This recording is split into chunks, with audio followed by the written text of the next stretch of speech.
people like us. And we just came from the settlement, and from the settlement to people like us, which is a brewery. I think we went very much in details yesterday. And from now I want to give the word to Lars. Maybe. And Lars from We'll give to it you, to right?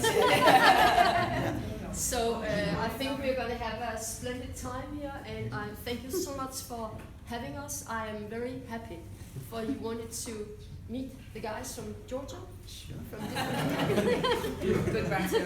So, welcome. This is People Like Us. We are People Like Us. We are a startup from 2016. So we got in contact with Mikkel, and we sat down for a meeting and asked him, hey, can we develop this beer? And Lars has been practicing this speech a lot because he's a big businessman, and you know that thing where you really have to pitch for this very important person that you want to either invest in your company or so. And he just said yes, Lars. So Lars asked him, will you help us start up a brewery that should be run by autists?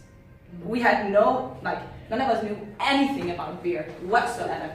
But he said yes. And that was actually how the entire idea about the brewery / platform / whatever people like us now have become actually started. One of Mikkel's projects that now turns out to be one of the biggest successes in the world is that he made a running club with beer people. So they come in a running club, yes. So people gather around the world for a run, and they end with a beer. Because he could see himself like you're gaining pounds and like working in the beer industry, long hours, a lot of beers. You can see yourself growing, you're like, yeah, it's logical. yeah, exactly. So you could see like, okay, something needs to happen. And in the earlier days, he was like a professional runner. So I thought, why not combine that? And by now, it's one of the biggest running clubs in the world. But people are like, why would you combine such an unhealthy thing as beer with a healthy thing as running?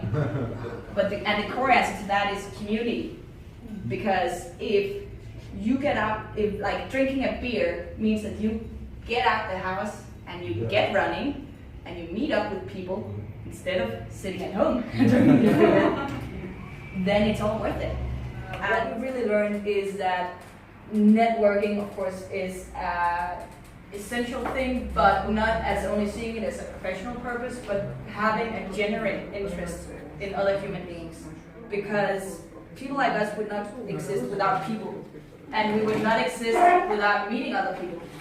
And that is also how we found most of our colleagues, and how we started out doing both our business collaborations and our brewery collaborations, where it's been lucky incidents that we've just been in the right place at the right time, but we dared to start that conversation.